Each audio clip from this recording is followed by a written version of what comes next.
Jeffrey Epstein told everyone exactly the type of man he was, and in return, they told him their deepest, darkest secrets. And because money can wipe away the dirtiest of deeds, the tide will always bring them back to the surface. I realize what I am. I'm very comfortable in my own skin. The Iceberg, what his friends called him. Now, you can only see what he presents above the surface, and even that you can't rely on. Now, he was the grandmaster in his perfectly designed world, skillfully using, abusing, and manipulating people like pawns on a chessboard. He was cunning. Every situation was a new game, and he was always 10 moves ahead. Now, he'd let you make the first move, a strategy amongst chess players to psych out their opponents. He would let you almost win, give you a glimpse of victory, and then, bam, checkmate. Jeffrey Epstein was an anomaly. He knew everyone and no one. He had money, of course, and he had lots of it.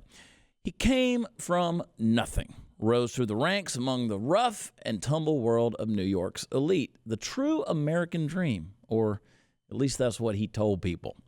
He was charming. He was a wolf in sheep's clothing, the most hospitable host, and if you were a guest at his New York mansion, chances were you'd be greeted by a young girl struggling to open the gigantic 15-foot door. She looks young, maybe even too young, but you press on. Jeffrey comes down the stairs, blue jeans, sweater, loafers, casual, his classic ensemble. This is his home, his fortress, 40 bedrooms. The largest private residence in New York City, but no record has ever indicated that he legally owns it.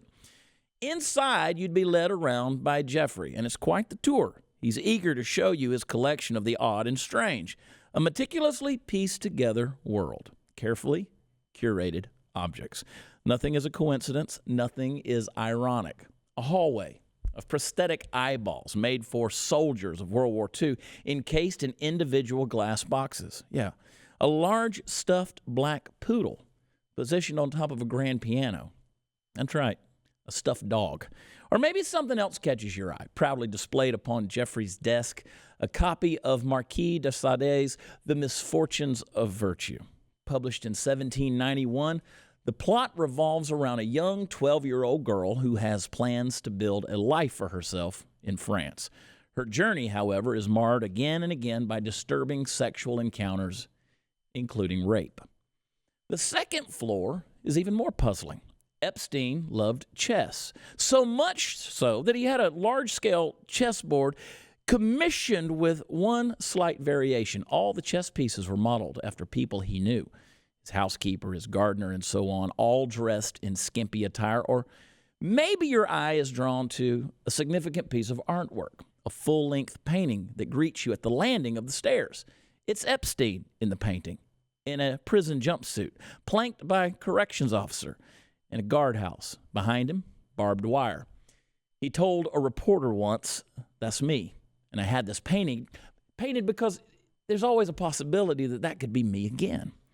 Now, Epstein's lifestyle, it was no secret. And those who claim to be shocked by the victims' accounts, well, they're lying, ignoring the obvious, something positioned in plain sight, just like the book, just like the painting. Now, Epstein told everyone exactly the type of man he was, and in return, they told him their deepest, darkest secrets. Their sins were just mere drops in the bucket compared to what Epstein had done. But this is how he made them stay close. He had moved from trading money to trading secrets. One was far more lucrative than the other. And because money can wipe away the dirtiest of deeds, the tide will always bring them back to the surface.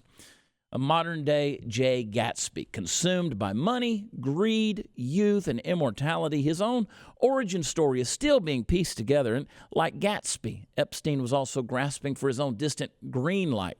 His was a quest for young girls, and eventually for immortality chiseled him into the most prolific pedophile in modern-day history. But where did it all begin? Well, it starts with a college dropout, an investment bank, and the biggest Ponzi scheme in history. Some little white lies and, of course, money. Lots and lots of money. Now, it's important to note that during the following 3 episodes of this investigative series, we will be referring to Epstein's victims as children, because that is precisely what they were. Most of the media coverage has referred to them as women, which implies that the decisions they made and the abuse that they endured began as a mutual decision on both parties, and further covers up the most important part of this story. They weren't women. They were children. Now, before we get into it, I want to express my hope that you will do your part in sharing the following 3 episodes. Share this story. Get this back into the headlines, because the truth will always rise with the tide, which leads us to part 1, the dropout.